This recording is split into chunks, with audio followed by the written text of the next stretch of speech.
भेंट, सूनी काकड़, सूनी विद्रोही, घनी खेजड़ी, लटकती सांगलियां, कहाँ दुल्हन, कहाँ मेरा नैन, कहाँ सुहाना मुखड़ा, कहाँ वो गुलाबी होंठ। ऐसा सूरज तो पहले कभी नहीं उगा और ना ही कभी डूबा, ना इतना अंधेरा, ना इतना उजाला। घूंघट भी दिखता है, चेहरा भी दिखता है। कुदरत इतनी सुहानी तो पहले कभी नहीं लगी। ये दुल्हन के रूप का चमत्कार है या मैं कोई सपना देख रहा हूँ?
जो तो 5 बरस के लिए व्यापार करने के लिए देशावर चला गया, क्यों न मैं इसका रूप धरकर हवेली चला जाऊं?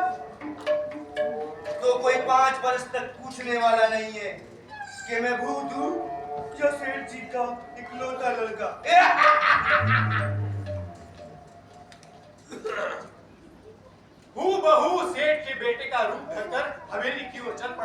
अरे मन में ना खुशी का बात था ना आनंद का।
और रोज सोने की मोहरे भी कमा। बापू साहब एक बात और कही थी महात्मा ने, यो वरदान दिसावर बना फलेगा। अब बता दो जो कुछ भी थारा हुक्म हो मैं चला दूं, बता दो। अरे ये क्या बताएंगे बेटा, अब तुझे दिसावर जाने की जरूरत ना है। लुगाई के मन की बात ये क्या जाने, जानते तो ब्याह के अगले दिन बेटे को दिसावर ना भेजते। तू आ बेटा। एक मारा बेटा मारे दिया जाएगा। और हाँ, कमाई की ठोर कमाई और घर बैठे दुआई।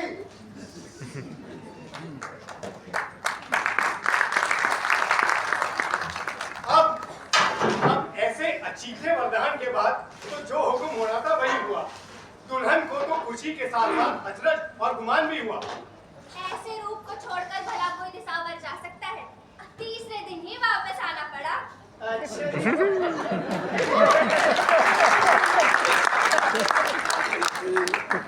तो दुकान के सौदे सूद और हिसाब और ब्यालू से निपट कर वो घड़ी दो घड़ी रात ढले मेड़ी में पहुंचा।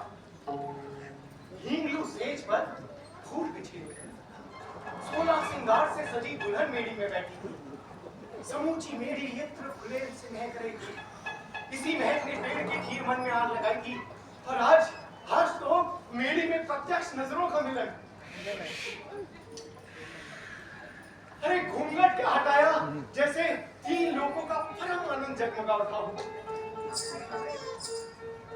मैं जानती थी कि आप बीच रात से ही वापस लौट आएंगे।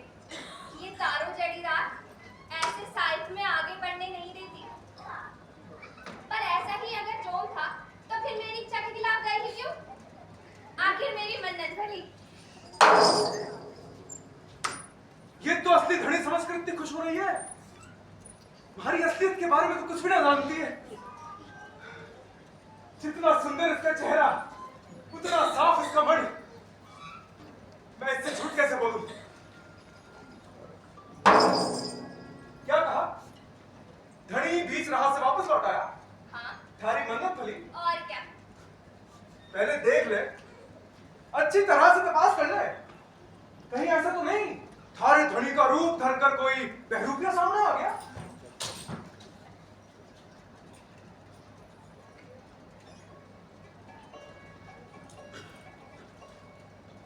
वही शक्ल सूरत, वही रंग रूप, वही नजर, वही बोली।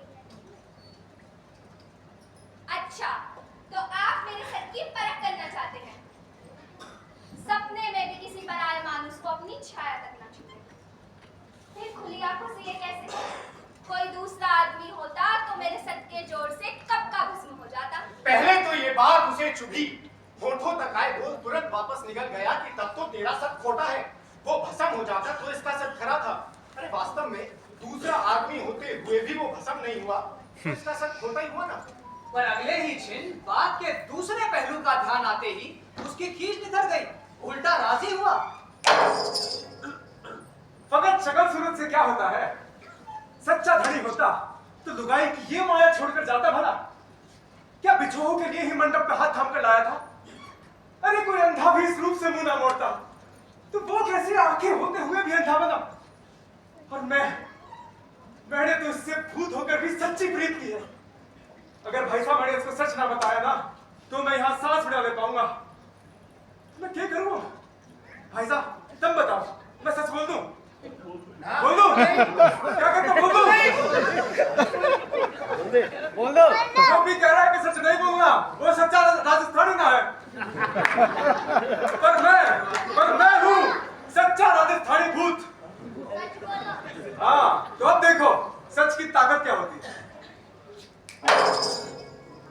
सच में दूसरा आदमी होते हुए भी थारा सत खरा है क्योंकि हमारी प्रीत सच्ची है और उस सात फेरे की असली धनी की प्रीत झूठी है।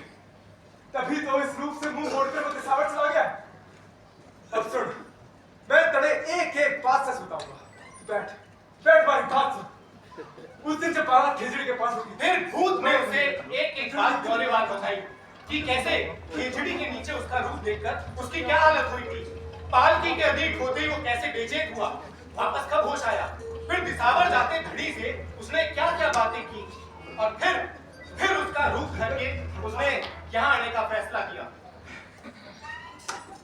और दुल्हन दुल्हन तो सब कुछ काट की पुतली की नहीं चुपचाप सुनती रही। क्या यही सच्चाई सुनने के लिए विधाता ने इसे काट दिए थे? देख, बापू साहब को तो रोज बस 5 मोहरों के साथ दुकान के लाभ की दरकार है। इस बात से उन्हें कोई वास्ता ना है कि बेटा असली है कि नहीं। लेकिन अगर मैं तड़े सच ना बताता तो प्रीत के चेहरे पर काले खुद जाते। देख, सच सच बता नहीं, अगर मैं तुझे ना बताता तड़े सपने में भी कभी सच का पता चलता नहीं ना। तू तो असली धड़ी समझकर ही घरवास करती, लेकिन नहीं, तुम्हारा मन ना माना। तू जानती है, मैं इससे पहले बहुत सी लुगाइयों को लगा, उन्हें बहुत कष्ट दिया मैंने, लेकिन ऐसी हालत, अरे ऐसी हालत तुम्हारी आज तक ना हुई। राम जाने इतनी दया माया, इतनी प्रीत, इतना प्रेम हमारे मन में कहां बसा हुआ था। और हाँ, अब भी अगर थारी इच्छा ना होगी ना, मैं इसी को वापस लौट जाऊंगा, कभी मुड़ के भी ना देखूंगा तुझे। तेरे पीड़ा पहुंचाकर मुझे प्रीत का आनंद नहीं चाहिए ना। थारे कारण तो तुम्हारे मन का विष भी अमृत में बदल गया। नारी के रूप और पुरुष के प्रेम की यही सच्ची मर्यादा है। समझ में नहीं आता कि ये भेद छिपा रहता तो सही था या फिर प्रकट हो गया तो सही हुआ। कभी एक बात सही लगती है तो कभी दूसरी। बाज औरत चच्चा की पीड़ा क्या जाने, इसी पीड़ा में कूख का आनंद छिपा हुआ है। साच और कूख के प्रसव की पीड़ा बिल्कुल एक जैसी होती है, लेकिन इस साच को छिपाने में ना तो कोई पीड़ा थी ना कोई आनंद। ये तो फकत साच का भरम होता, आनंद का स्वांग होता। मैं कई लुगाइयों को लगा, तब जाके मैं इस असलियत को जान पाया। मैं ऐसी कई सती साधवियों को जानता हूं जो अंग रलियों की वेला में धड़ी के चेहरे में अपने यार का चेहरा खोजती हैं। यूं कहने को तो वो पलाए मर्द की छाया बिना छुपती, लेकिन धड़ी के बहाने दूसरे पुरुष के ध्यान में कितना सच है, इस बात की असलियत जितनी मैं जानता हूं वो विधाता भी नहीं जानता। अरे डर तो बस लोक लाज का होता है। अगर किसी को पता ना चले तो खुद वो भगवान भी पाप करने से ना चूके। अब देख, मैंने तो स्वांग किया, पर अंगूरी, तुम्हारी प्रीत सच्ची है, एकदम सच्ची। अब जो कुछ भी थारी इच्छा हो तू मुझे बता दे। मैंने तो भूत होकर भी कुछ ना छिपाया।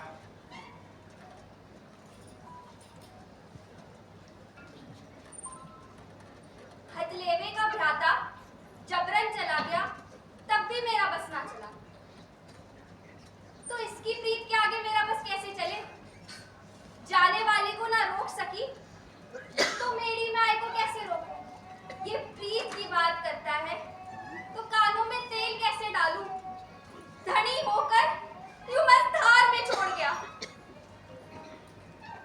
भूत होकर ऐसी प्रीत दर्शाई। कैसे बरजे, क्यों बरजे, सपनों पर कोई बस चले तो ऐसी प्रीत पर बस चले। वो तो सुध बुध बिसराकर उसकी गोद में लुढ़क गई। जहां वाणी अटकती है वहां मौन बसता है।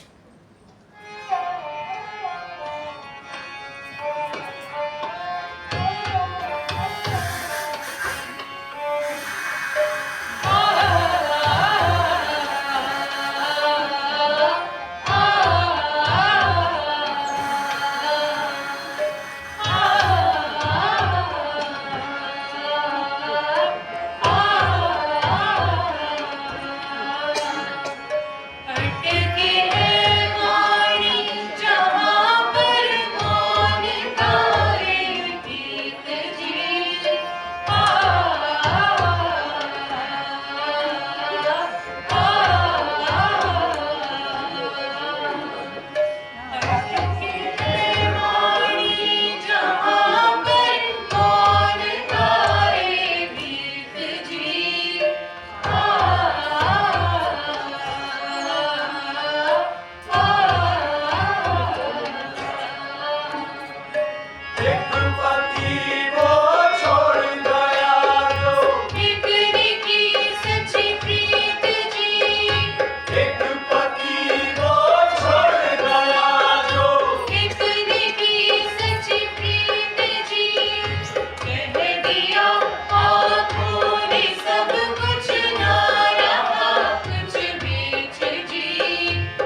अनमोल बातों में वक्त बीतते क्या देर लगती है।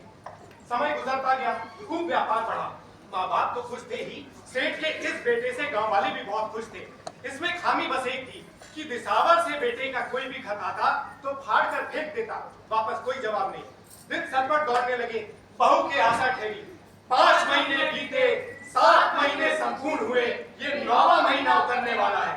कई बार सोचती हूँ कि यदि उस दिन खेजड़ी के नीचे विश्राम करने ना रुकती तो मेरे लिए 4 साल कैसे बीतते ही नहीं। अच्छा, सारे दिन तो ज्योतियों बीत जाते, पर हमारा क्या होता? वही झाड़ी झाड़ी खेजड़ी खेजड़ी भूत की धूम पूरी करता रहता। अरे वो तो उस दिन बड़े सुबह सूजी से तने ना लगा। बड़े तो अभी भी यकीन ना होता कि मैं सच में थारे साथ जीने का आनंद भोग रहा हूँ। कभी कभी तो ऐसा लगता है जैसे बहुत खूबसूरत सपना देख रहा हूँ। चिकने बालों में उंगलियां फिराते फिराते रात